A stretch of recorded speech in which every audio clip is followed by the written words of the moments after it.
Ukraine में जमीनी युद्ध के अलावा एक जुबानी युद्ध भी चल रहा है। पुतिन बार बार ये कह रहे हैं कि नाटो देश अगर यूक्रेन को हथियार देते रहे तो ये युद्ध परमाणु युद्ध में बदल सकता है। लेकिन व्लादिमीर पुतिन की इन चेतावनियों धमकियों से कम अमेरिका और ब्रिटेन पर कोई फर्क पड़ता नहीं दिख रहा। अमेरिका के राष्ट्रपति जो बाइडेन साफ कह चुके हैं कि चाहे जो हो जाए यूक्रेन को आर्थिक मदद और हथियार हम देते रहेंगे। नाटो की तरफ से भी पुतिन को यह सांकेतिक चुनौती है। नाटो देश ये सुनिश्चित कर रहे हैं कि यूक्रेन के आसपास इतने सैनिकों की तैनाती होगी जितनी कोल्ड वॉर की बात कभी नहीं हुई है।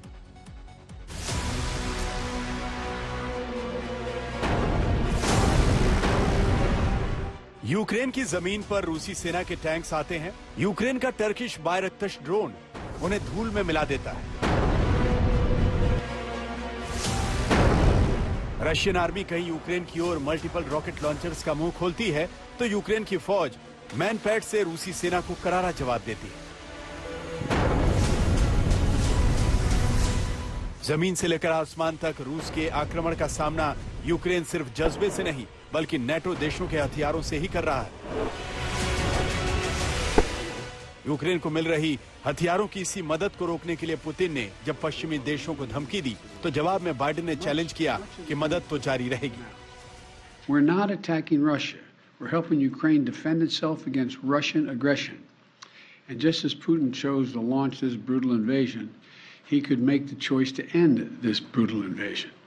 Russia is the aggressor. No ifs, ands, or buts about it. Russia is the aggressor.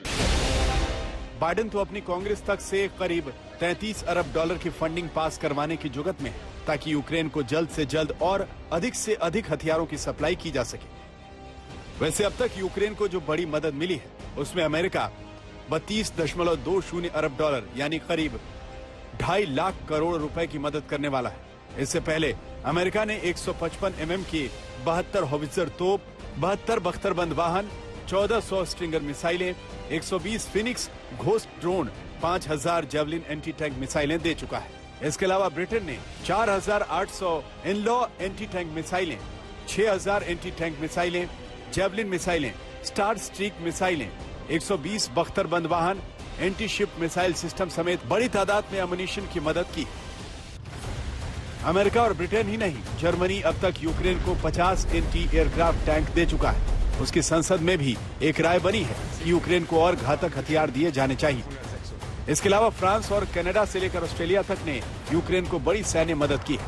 उधर ब्रिटेन भी पुतिन को अलग ही चैलेंज कर रहा है। ब्रिटेन ने ऐलान किया है कि अब तो वो यूक्रेन के आसपास इतनी फौज भेज देगा जितनी कोल्ड वॉर के दौर में भी कभी नहीं थी।